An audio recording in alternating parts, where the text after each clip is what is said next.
dengan mengucapkan alhamdulillahi rabbil alamin.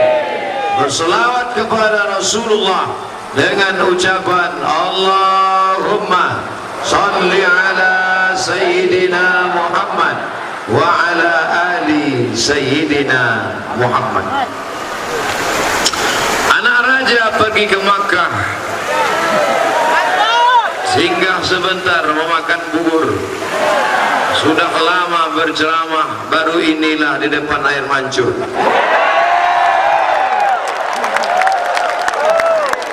Ini jamaahnya ramai melimpah luar biasa. Jadi supaya tidak ribut karena pembagian jatah tidak jelas, maka dari awal saya jelaskan. Boleh? Boleh. Di mana-mana saya tausiah 60 menit sesuai yang tertulis di botol 600 ml. 20 menit ke kanan, 20 menit ke depan, 20 menit ke kiri. Deal? Baik, jangan ada dusta di antara kita. Pertama tadi naik ke atas pentas ini, yang pertama saya cari adalah nama saya. Pertama saya lihat nama Pak Kajati. Oh, berarti bukan tempat duduk saya. Yang terhormat Pak Kajati, Bapak Kapolda, Bapak Pangdam, Bapak Ketua DPRA, Yang Mulia Wali Nangro, Bapak PLT Gubernur Aceh, barulah dapat nama saya, Ustadz Abdul Somad.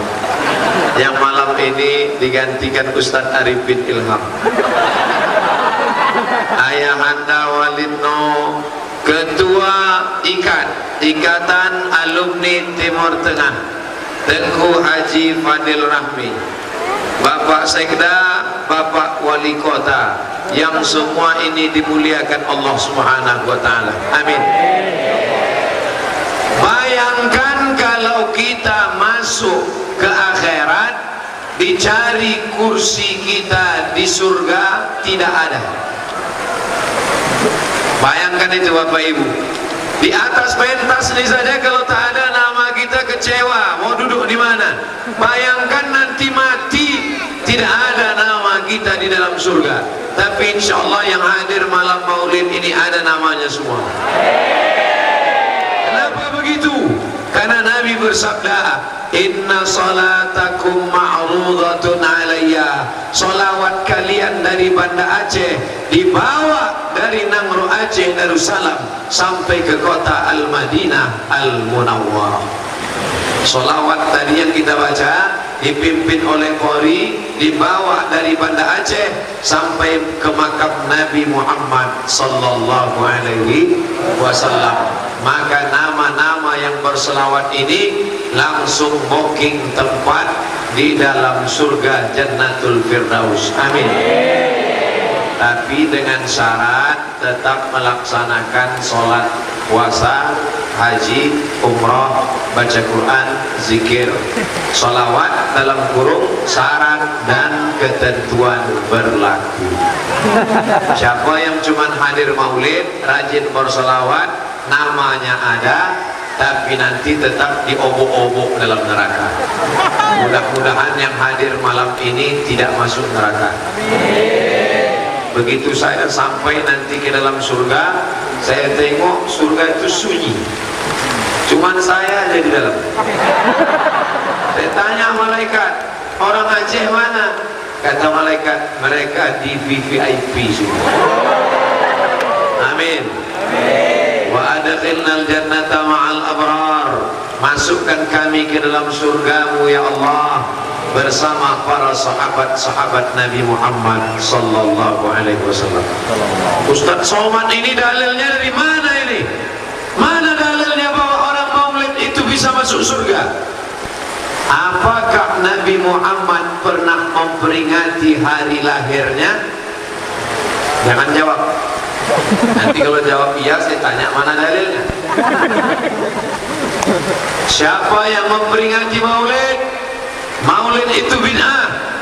Siapa yang melakukan perbuatan bid'ah masuk neraka. Maka yang mengundang masuk neraka, yang diundang masuk neraka, yang hadir masuk neraka. Yang paling panas nerakanya yang ceramah, gara-gara tidak boleh memperingati hari lahir Nabi Muhammad sallallahu alaihi wasallam. Nih dalilnya. Nabi ditanya, kenapa engkau puasa hari Senin ya Rasulullah? Ya Rasulullah, kenapa engkau puasa hari Senin? Nabi menjawab, zaka yauma wulidtu, hari Senin aku dilahirkan.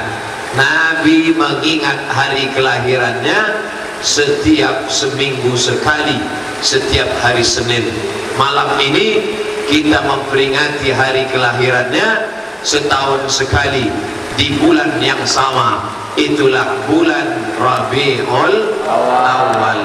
Kalau setiap hari Senin, kalau seminggu sekali boleh diperingati, apalagi setahun sekali. Oleh sebab itu ulama hadis hafal 300.000 hadis. Imam Ibnu Hajar Al-Asqalani dikutip oleh Imam Jalaluddin Abdurrahman As-Suyuti dalam kitab Al-Hawi lil Fatawi mengatakan maulid lengkap dengan dalil-dalilnya boleh. Maka siapa yang melaksanakan maulid silakan. Yang sudah melaksanakan alhamdulillah.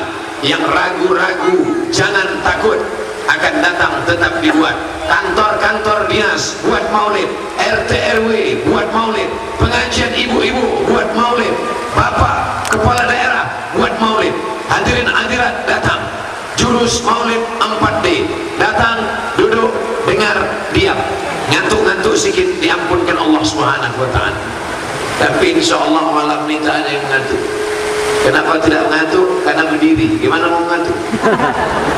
Saudara yang dimuliakan Allah Subhanahu wa ta'ala, ada seorang senang dengan kelahiran Nabi Muhammad sallallahu alaihi wasallam, namanya Abdul Uzza.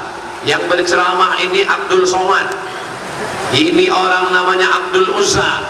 Kalau saya tanya siapa nama Abdul Uzza, siapa itu Abdul Uzza, kenal dengan Abdul Uzza, banyak yang tak ingat. Tapi kalau saya sebut nama keren, nama beken, nama terkenalnya, oh itu saya tahu Pak Ustaz. Siapa Abdul Uzza? Saya tak tahu Pak Ustaz. Namanya Abu Lahab. Oh. Makanya kalau kenalan sama orang tanya, nama siapa? Nama keren siapa? Nama siapa? Abdul Somad. Kami cari di Facebook kok tak ada. Anton. Nama Abdul Uzza, nama keren Abu Lahab, tempat neraka jahanam. Dalil tabat yada abi lahabin wa tab. Tapi Abu Lahab azabnya diringankan setiap hari Senin. Itu beda Abu Lahab sama PNS. Abu Lahab paling senang nunggu hari Senin. Setiap hari Senin azabnya ringan. PNS paling tak suka hari Senin, upacara. Hari Kamis senam pagi, suka nengok artis yang mimpin senam aerobik pakai celana sempit. Di tempat lain, di Aceh tak ada. Abu Lahab diringankan azabnya setiap hari Senin karena pada hari Senin dia memerdekakan budaknya bernama Thuwaibah. Seekor onta paling murah 50 juta. Budak hamba sahaya 2 kali lipat onta 100 juta. Abu Lahab pada hari kelahiran Nabi bersedekah 100 juta. Kalau ada orang di Banda Aceh bersedekah 100 juta maulid Nabi, itu selevel sama Abu Lahab. Jadi kalau yang di bawah itu, nah itu di bawah Abu Lahab lah. Saudara yang dimuliakan Allah Subhanahu wa ta'ala, ini Abdul Somad ngomongnya ngawur. Mana dalilnya bahwa Abu Lahab diringankan azabnya setiap hari Senin? Buka kitab Mafahim Yajib Antusahah ditulis oleh Sayyid Muhammad bin Alawi bin Abbas Al-Hasani Al-Maliki, ahli hadis dari kota Makkah Al-Mukarramah, diringankan azab Abu Lahab setiap hari Senin karena senang menyambut kelahiran Muhammad sallallahu alaihi wasallam. Maka kalau ada orang Aceh yang suka buat maulid, suka hadir maulid, tahan mendengar maulid, suka hadir maulid tapi tak sholat, insya Allah di akhirat satu sel sama Abu Lahab. Bapak Ibu yang dimuliakan Allah Subhanahu wa taala, jangan ragu tentang maulid. Kalau ada yang melarang maulid, membid'ahkan maulid, maka berarti ahli hadis itu masuk neraka karena mereka yang menganjurkan maulid.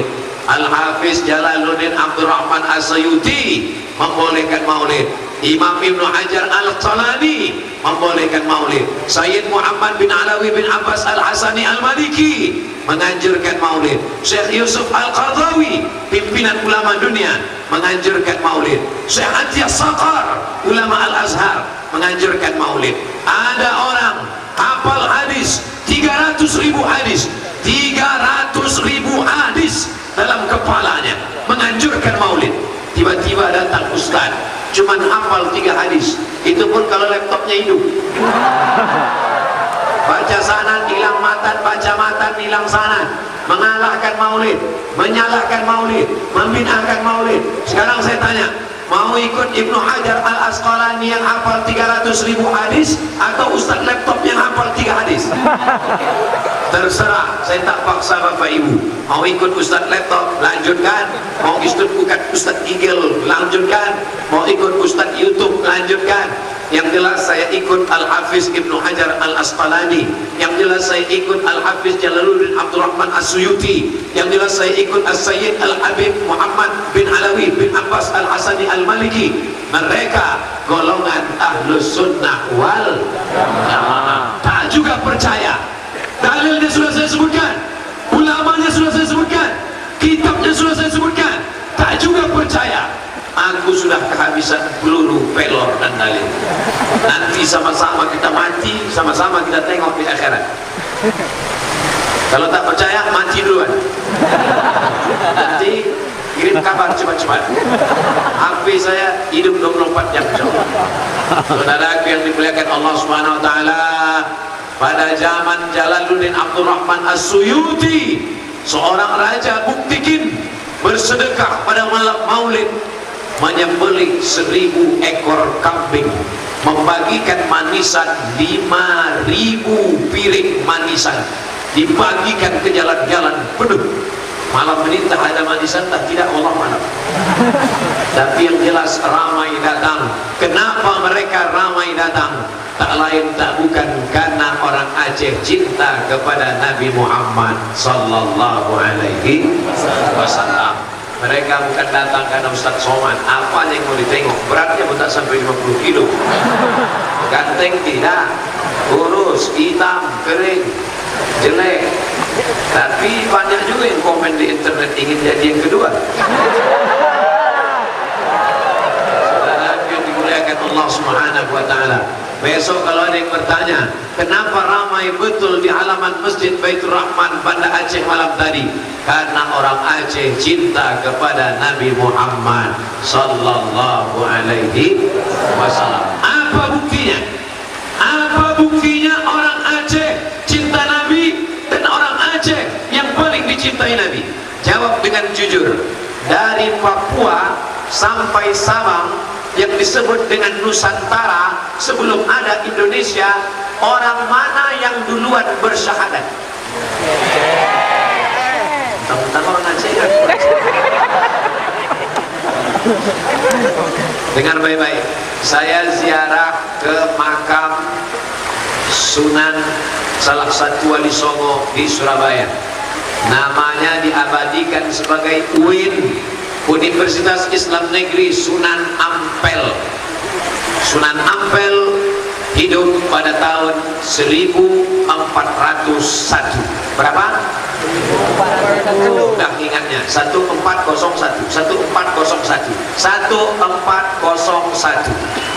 Itulah ulama yang menyebarkan Islam di Jawa. Ada Aceh berapa? Katanya tadi Aceh duluan bersyahadat. 1401 ziarah saya ke makam Malikul Saleh radhiyallahu anhu. Allah maghfir lahu warhamhu wa'afihi wa'fu anhu waj'alil jannata mathwahu. Berapa dia? 1267. Berapa? 1267. Sunan Ampel 1401. Malikul Saleh 1267. Mana yang lebih dulu? 1401 atau 1267? Sudah jelas siapa yang duluan bersyahadat? Sudah. Itulah makanya kata Abdul Ghafur namanya, dia berkata Islam pertama datang ke Samudra Pasai, Aceh. Buktinya mana? Makam Malikul Saleh 1267. Namanya Abdul Ghafur. Setelah dicek bukan Abdul Ghafur, Snokhorgron. Di mana dia sekarang? Neraka Jahanam tempat. Pura-pura dia masuk Islam, ternyata dia ingin mengelabui. Diteliti oleh orang Aceh sendiri, ternyata orang Aceh lebih dulu masuk Islam. Karena Malikul Saleh 1267 ada yang lebih dulu daripada itu, Kerajaan Perlak. Kata orang Aceh sendiri, Profesor Ali Hasmi mengatakan Perlak 840. Sunan Ampel 1401, Malikul Saleh 1267, Perlak 840. Kok Ustaz ingat? Lama saya ngapalnya itu. Snokhorgronnya berkata orang Aceh pertama bersyahadat. Ini dalilnya, batu nisan Malikul Saleh 1267. Kata Profesor Ali Hasmi, salah engkau Snokhorgronnya. Kenapa? Karena Perlak lebih dulu. Berapa? 840 Masehi orang Perlak sudah bersyahadat. Ternyata penelitian terakhir, datang lagi orang Aceh bernama Dr. Husaini Ibrahim, memperoleh gelar dalam bidang arkeologi, bergelar PhD, Doctor of Philosophy. Ternyata batu nisan Malikul Saleh, batu nisan di Perlak ada yang lebih tua lagi. Dari mana? Dari kota Banda Aceh sendiri, bernama Kampung Pandai. Disebut Pandai karena mereka pandai membuat batu nisan lebih tua, lebih hebat, lebih lama. Bukan berarti Profesor Ali Hasmi salah, tapi ternyata ditemukan batu nisan terkubur dalam tanah, tersimpan di dalam hutan, bahkan ada di dalam laut, diangkat, diteliti. Orang Aceh bicara data dan fakta. Ternyata sebelum 840 Masehi orang Aceh sudah bersyahadat, asyhadu an la ilaha illallah wa asyhadu anna muhammadan rasulullah. Tapi bangga terhadap masa lalu, jangan sekedar nostalgia. Jangan sampai orang Aceh berkata Nusantara nenek moyang kami duluan bersyahadat, Nusantara raja pertama bersyahadat adalah raja kami, Nusantara yang pertama menerjemahkan Quran dari bahasa Arab ke bahasa Melayu 1615. Siapa dia? Syekh Abdul Rauf As-Singkili. Tadi sore saya ziarah ke makamnya. Ustaz Abdul Somad ketika datang tsunami, hancur gedung ini, hancur dinding makam ini, tapi makam ini hanya sedikit saja yang sompel batunya. Itu bisa ditengok di dalam Ustaz Somad. Begitulah kehebatan Allah menjaga. Kami orang Melayu tak pandai bahasa Aceh, kami orang Melayu tak bisa bahasa Arab, tak paham kami Quran. Datang ulama 1615 Syekh Abdul Rauf As-Singkili. Tadi saya ziarah ke makamnya jam 4 subuh nanti. Kami akan pergi menuju Aceh Singkel, nampak tilas bagaimana dakwah ulama-ulama masa silam. Datang mereka kemari nun dari Makassar, Sulawesi. Siapa namanya? Syekh Yusuf Al-Makassari Tajul Khalwati, mengambil tarekat Syattariyah dari Syekh Abdul Rauf As-Singkili. Datang orang dari Sumatera Barat, bumi Minangkabau. Siapa namanya? seorang ulama besar, Syekh Burhanuddin Ulakan, datang menjumpai Syekh Abdul Rauf As-Singkili. Datang ulama dari Pulau Jawa, siapa namanya? Syekh Abdul Muhi Pamijahan, mengambil baiat tarekat Satariyah dari Syekh Abdul Rauf As-Singkili. 3 ulama besar dari bumi Minangkabau, Syekh Burhanuddin Ulakan, dari bumi Jawa, Syekh Muhi Pamijahan, dari bumi Makassar, Syekh Yusuf Al-Makassari, Tajul Halwati. Tapi orang tarekat bukan hanya memetik tasbih, orang tarekat menyahamkan berkata la ilaha illallah, orang tarekat bukan hanya bersuluk dalam kelambu, orang tarekat melawan Belanda. Berteriak Syekh Abdul Rauf As-Singkili, berteriak Syekh Yusuf Al-Makassari. Akhirnya Yusuf Makassari tangkap, kata Belanda, ditangkap Yusuf Al-Makassari, dibuang ke Cape Town, Afrika Selatan. Mereka berteriak, sekali teriakan lari Belanda, pulang Belanda ke Amsterdam. Yang tinggal 2, durian Belanda sama terong Belanda. Itulah makanya orang Aceh dendam dengan Belanda ini. Setiap hari dia pergi ke restoran, apa yang mau bapak minum? Jus terong Belanda. Berteriak para ulama, Allahu Akbar. Maka lari itu Jepang, tukang langgang Jepang pulang ke Tokyo. Saking takutnya mereka, tinggal slopnya, itulah slop Jepang. Saudara yang dimuliakan Allah Subhanahu wa Ta'ala, orang Aceh darah pejuang. Bukan cuma Tengku Umar laki-laki yang perkasa, perempuannya pun luar biasa. Siapa dia? Cut Mutia. Siapa dia? Cut Nyadin. Perempuan mesti diasingkan dari Aceh, dibuang oleh Belanda dari bumi Nangro Aceh Darussalam, sampai makabnya dicari oleh para pelanjutnya. Mereka temukan di Jawa Barat. Kenapa dia tidak tinggal di sini? Karena kalau dia tinggal di sini, dia membuat perlawanan, dia melahirkan pejuang-pejuang perempuan yang luar biasa. Mereka buang, mereka takut, karena mereka adalah magnet, mereka sumber kekuatan. Kalau dia tetap ada di Aceh, dia akan melawan, dia akan memberontak, dia akan mengamuk. Ini orang harus dibuang. Lihatlah jahatnya Belanda, bukan kepada laki-laki, kepada emak-emak Aceh pun dia takut luar biasa. Oleh sebab itulah maka saya berdiri di depan laki-laki, bukan di depan perempuan. Nanti udah agak-agak suara hilang sedikit baru kita kesini. Saudara yang dimuliakan Allah Subhanahu wa Ta'ala, bangga Ustaz Abdul Somad datang ke Aceh, bukan menceramahi orang Aceh, bukan menggurui orang Aceh. Menceramahi orang Aceh sama dengan mengajar itik berenang. Menceramahi orang Aceh sama dengan menggarami air laut. Ke Aceh mengambil pelajaran napak tilas. Dari kecil sudah saya nyanyikan lagu itu. Dari Sabang sampai Merauke, berjejer pulau-pulau. Pernah Ustaz ke Merauke? Baru tadi pagi. Berziarah kami, sampailah kami ke sebuah bangunan di tengah hutan. Bangunan Belanda, temboknya tebal, lantainya licin sampai ke tengah. Apa ini? Jamaah haji dari Papua, Sulawesi, Kalimantan, Jawa. Sebelum pergi ke Jeddah, mereka singgah dulu di asrama haji di seberang pulau dari Sabang sampai ke tengah. Disitulah mereka patutlah disebut Serambi Mekah. Bukan sekedar Serambi Mekah karena ulamanya, bukan sekedar Serambi Mekah karena kitabnya. Disebut Serambi Mekah karena sebelum sampai ke Mekah singgah dulu ke Serambinya.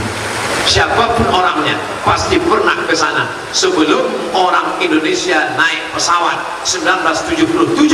Semua yang pergi naik kapal laut singgah di asrama haji pelabuhan besar di seberang Pulau Sabang. Allahu Akbar. Tapi jangan terlena dengan masa lalu yang luar biasa. Dari mana datang ulama? Dari Aceh. Siapa yang pertama kali bersyahadat? Aceh. Apakah itu masih ada di zaman modern ini Pak Ustaz? Ada. Bank pertama yang berubah dari konvensional ke bank syariah. Di mana itu? Aceh. Dinas Pendapatan Daerah, Dinas Pertanian, Dinas Peternakan. Cari di seluruh Indonesia di mana yang ada dinas syariah. Aceh, polisi menangkap lalu lintas, polisi menangkap yang tidak pakai helm. Di mana polisi yang bisa menangkap orang pacaran? Polisi syariah, wilayah Hisbah, Aceh.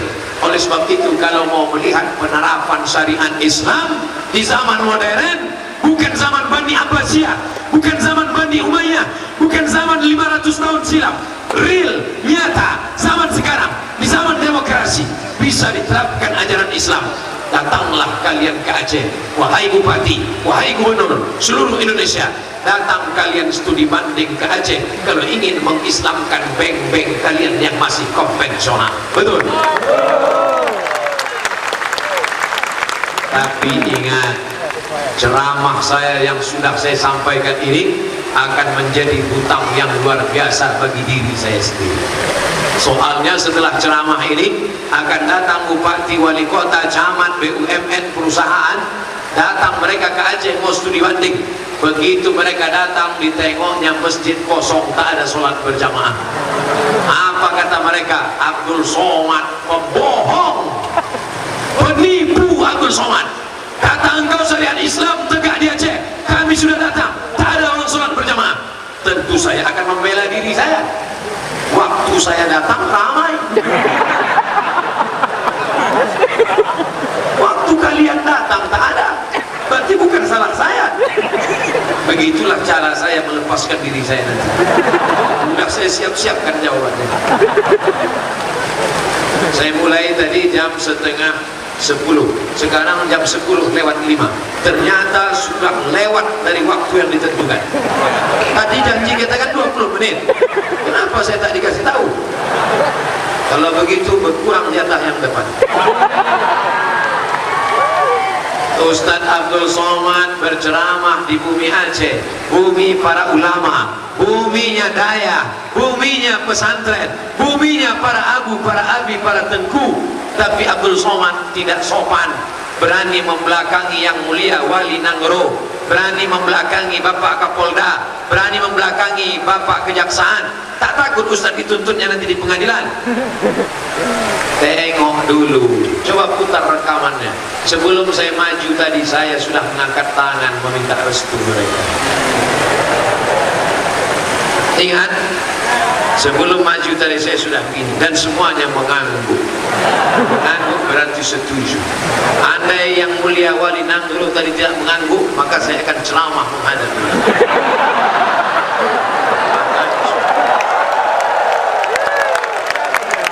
Ustadz Abdul Somad tidak sopan. Ini bumi para ulama, ini buminya daya, ini buminya para abu, para abi, para tengku. Di sini alim ulama pakaiannya dua, kalau tidak berjubah pakai kain sarung. Kenapa Ustadz ceramah pakai celana panjang? Tidak kalian tahu bagaimana susahnya kami naik ke atas, dikawal oleh Pak Kapolda di depan, di sebelah kanan Al-Walid Walid Nuh, di sebelah kanan Abu Ayahanda. Susah kami kemari. Bayangkan kalau saya pakai kain sarung, lepas tanggal, siapa tanggung jawab? Itu maka saya pakai celana, bukan karena tidak menghormati negeri daya, negeri ulama. Jelas? Kenapa saya membelakangi? Karena saya sudah minta izin. Kenapa tak pakai jubah, tak pakai sarung? Karena ada alasan. Ini saya jelaskan supaya jangan ada fitnah dan bully-bully di antara kita. Karena tidak semua yang mendengar ceramah ini ingin mencari pelajaran dan iktibar. Banyak juga yang mengintai-intai kapan dia salah dan silap. Akan kami bully dia nanti. Jangan, karena aku sudah tahu apa yang terbetik di hati. Saudara yang dimuliakan Allah Subhanahu wa Ta'ala, menjadi orang Aceh bangga. Jangankan jadi orang Aceh, datang ke Aceh saja saya bangga. Menjadi orang Aceh kebanggaan, menjadi orang Aceh kemuliaan. Tapi menjadi orang Aceh tanggung jawabnya luar biasa. Siap menjadi orang Aceh? Kalau tak siap, malam ini juga angkat kaki pindah ke provinsi lain. Menjadi orang Aceh, maka siap meramaikan masjid dengan sholat berjamaah. Kenapa? Karena petualang dari Maroko bernama Ibnu Battuta sudah sampai ke negeri ini, dan dia bercerita, aku sampai ke sebuah negeri bernama Sumatera. Aku berjumpa dengan ulama-ulamanya berjubah hijau dan putih. Rajanya menunggang gajah, ulamanya menunggang kuda. Mereka jalan 700 tahun. Masjid tetap ramai. Jangankan di dalam, di luar pun melimpah ruah. Tapi ini yang datang malam ini banyak pemain naturalisasi. Kalau ingin melihat pemain inti, tengok subuh besok.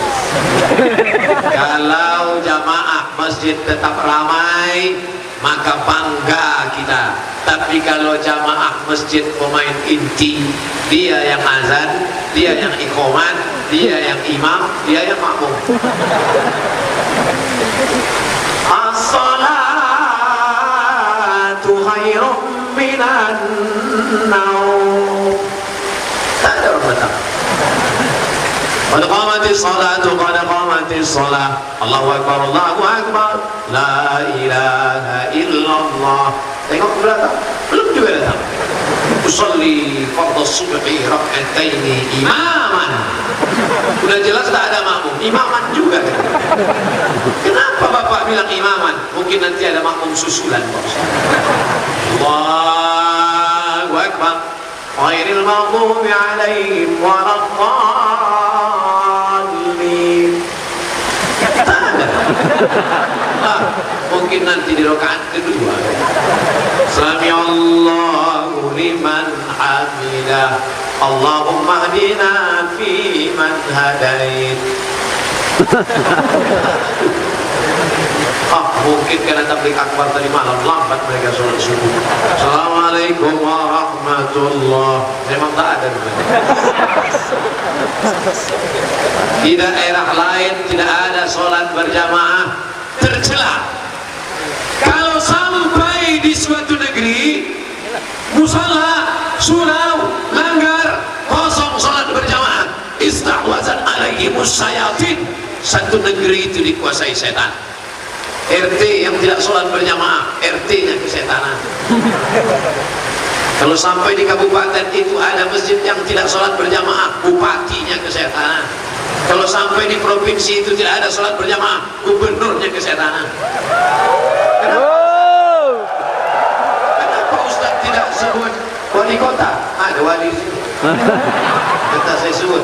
Tapi insya Allah kita jaga sholat berjamaah. Mohon maaf, ini makmum semua. Bersedia jadi makmum? Ya. Kalau gitu saya jadi makmum. Siap? Luruskan shaf, luruskan shaf. Itulah lurus shaf. Lurus shaf, tumitnya lurus.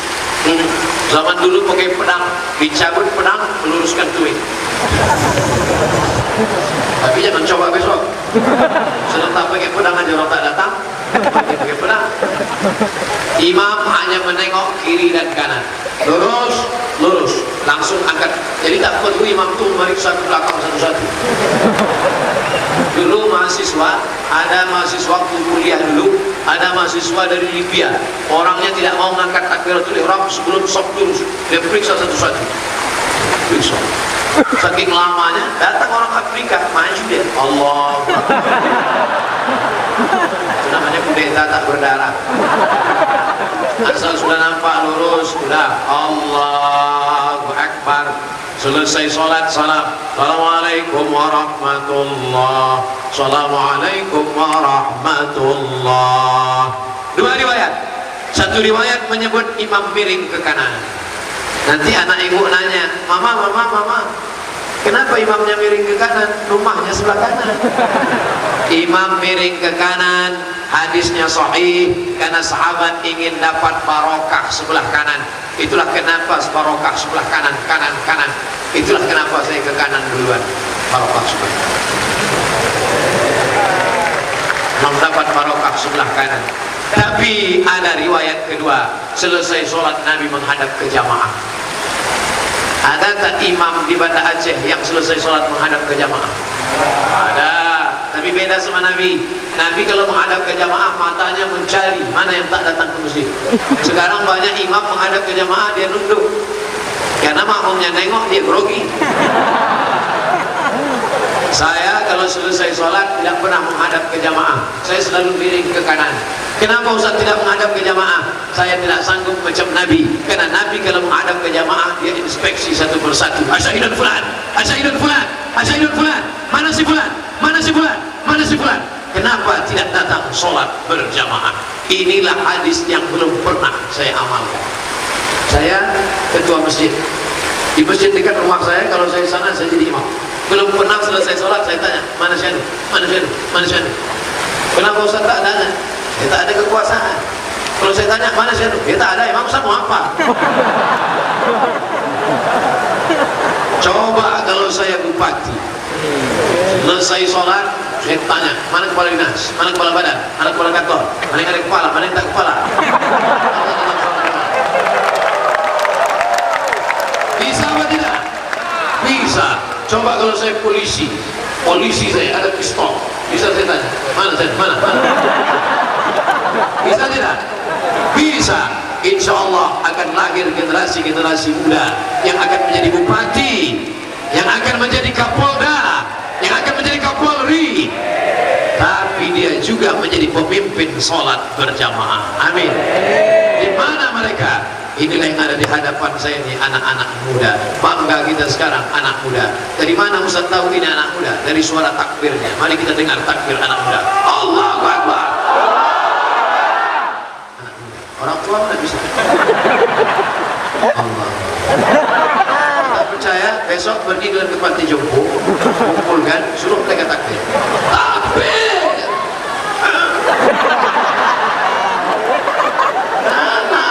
Muda yang luar biasa. Siap kalian menjadi polisi, siap menjadi TNI, siap menjadi pengacara, siap menjadi bupati, siap menjadi wali kota, siap menjadi imam. Awas kalau tak siap. Tapi untuk latihan nanti jangan langsung imam maghrib, imam zuhur dulu. Coba-coba dulu nanti di kampus, di sekolah imam zuhur. Pas zuhur langsung cepat. Kalau pas maghrib lambat-lambat aja. Pas zuhur, zuhur itu modalnya takbir. Sholli fardhu zuhri arba'a raka'atin imaman lillahi ta'ala. Allahu Akbar.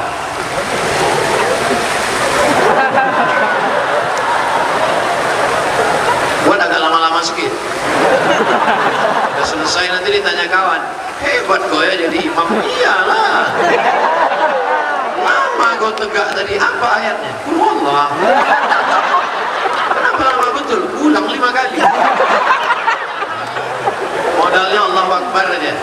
Tapi sami Allah ingat juga. Jangan sampai lupa sami Allah. Allah.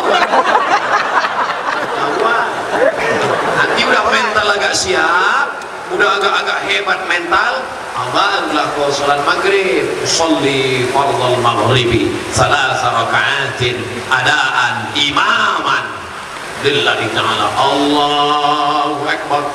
Bismillahirrahmanirrahim. Alhamdulillahi rabbil alamin. Ar-Rahmanir-Rahim. Malik yaumiddin. Sampai habis. Waladdallin. Amin. Bismillahirrahmanirrahim.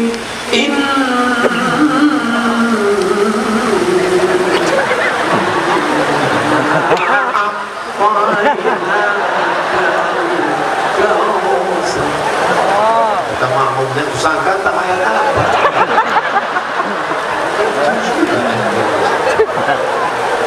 Insya Allah masjid-masjid di Aceh akan tetap ramai, sehingga tak malu Ustadz Somad yang sudah mengiklankan. Kalian yang mau studi banding Bank Aceh, datang.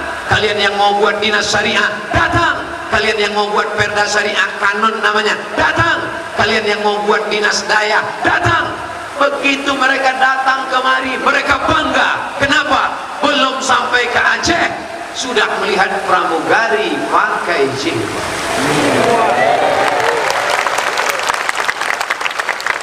Kadang saya sebagai ustadz sudah pakai peci, pakai sorban, pakai koko, masuk ke dalam pesawat tertunduk maju. Kenapa? Mereka pakai rok panjang, resleting belum dipasang. Akhirnya tertunduk. Malu kita pakai peci. Mana tahu nanti kita ketemu di pesawat, nampak saya pakai kacamata hitam, pakai pet. Sudah tahu alasannya kan? Paham kan? Paham? Paham itu. Biasa saya kalau naik pesawat pakai pet, pakai kacamata hitam, datang orang, Ustaz Somad ya? Mirip. Tapi ketika ke Banda Aceh pakai peci, pakai sorban, pakai koko, kenapa? Kita tidak malu. Kenapa? Karena mereka pakai rok panjang, pakai jilbab. Di mana itu? Di Banda Aceh. Kira-kira Ustaz Somad bisa tak merubah orang dengan ceramah? Masuk ke pesawat, kumpulkan semua. Assalamualaikum warahmatullahi wabarakatuh. Hai pramugari, takutlah kepada Allah. Bisa merubah pakai ceramah? Lalu kenapa orang Aceh bisa merubah semua maskapai penerbangan yang punya pramugari pakai jilbab? Kenapa? Pakai apa? Pakai kekuasaan. Penting tak kekuasaan itu? Penting. Segenggam kekuasaan di tanganmu, pakai menolong agama Allah. Salah cuma ceramah. Dulu mau diangkat jadi wakil presiden tak mau.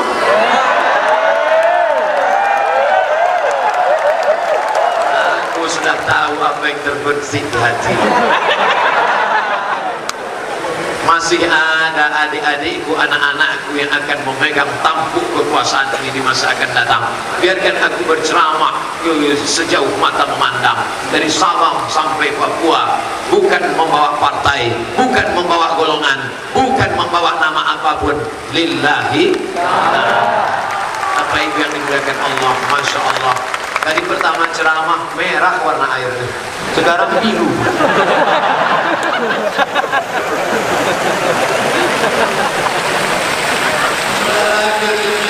Allah, begitulah hebatnya kekuasaan. Artinya apa? Kalau ada kekuasaanmu, pakailah. Kau bisa merubah rok pendek jadi rok panjang. Kau bisa merubah yang tak berjilbab menjadi berjilbab. Saya ceramah di luar kota, pulang jam 2 malam. Jam 2 malam masuk ke kota, anak lajang, anak gadis bonceng-boncengan di mobil, duduk-duduk cekikikan makan jagung bakar. Saya tengok kecepatan motor 30 km, tapi pegangannya 130. Ini tidak akan terjadi di Banda Aceh, betul?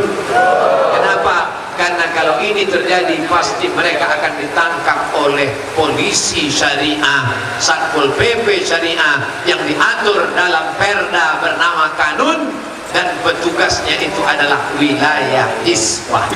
Betul? Wilayah Hisbah akan memanggil mereka. Hei, kamu dua bonceng-bonceng, sini. Kenapa kamu bonceng berdua? Ini istri saya. Lanjut. Kamu kan kemarin yang kami kata waktu kami tangkap dulu, kamu katakan istrimu. Iya. Ini kan apa yang lain? Ini istri saya yang kedua, Pak. Saya kemarin jumpa kawan di airport di Cengkareng. Saya tanya, itu istrimu? Iya. Kemarin kita jumpa di Batam, bukan yang itu? Itu yang pertama.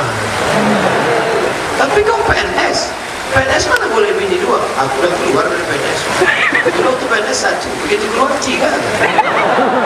Sekarang saya tanya, mau PNS atau tidak? Ya.